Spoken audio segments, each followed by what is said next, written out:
Assalamualaikum warahmatullahi wabarakatuh. Halo teman-teman semuanya, pada kesempatan kali ini kita akan membahas salah satu penyakit sistem pencernaan pada manusia, yaitu diare. Diare adalah penyakit yang membuat penderitanya menjadi sering buang air besar dengan kondisi tinja yang encer atau berair.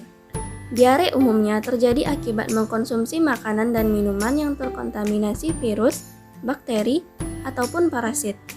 Diare merupakan salah satu masalah kesehatan yang umum di Indonesia, terutama terjadi pada bayi dan anak-anak. Diare biasanya berlangsung tidak lebih dari 14 hari, namun pada sebagian kasus diare dapat berlanjut hingga lebih dari 14 hari. Pada kondisi normalnya, usus besar menyerap air dan nutrisi yang tersisa dari sisa makanan, sehingga menjadi lebih padat dan membentuk tinja atau kotoran. Tinja kemudian disimpan di rektum hingga didorong dan dikeluarkan bersamaan dengan racun, limbah, dan cairan berlebih dari dalam tubuh melalui anus saat buang air besar. Namun, apabila seseorang terkena diare yang biasanya disebabkan oleh infeksi virus atau bakteri di usus besar yang berasal dari makanan atau minuman yang dikonsumsi, akan terjadi peradangan di usus besar sehingga menghambat usus besar untuk melakukan mekanisme dengan baik.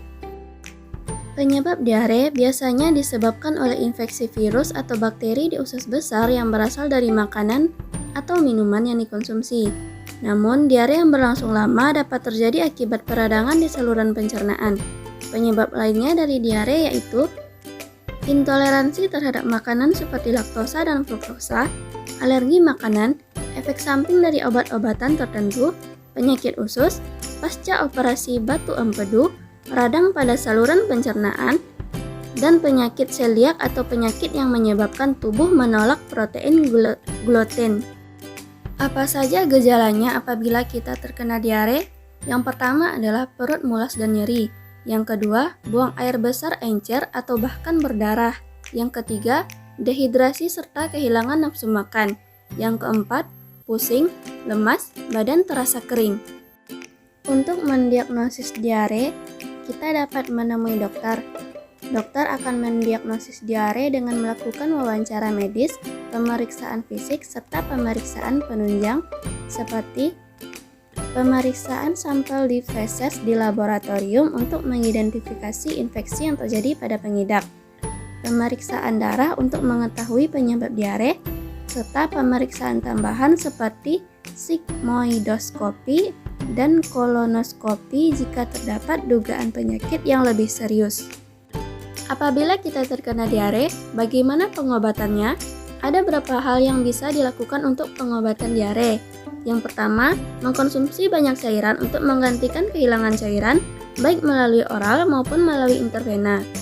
Yang kedua, pemberian obat yang dapat melawan infeksi bakteri.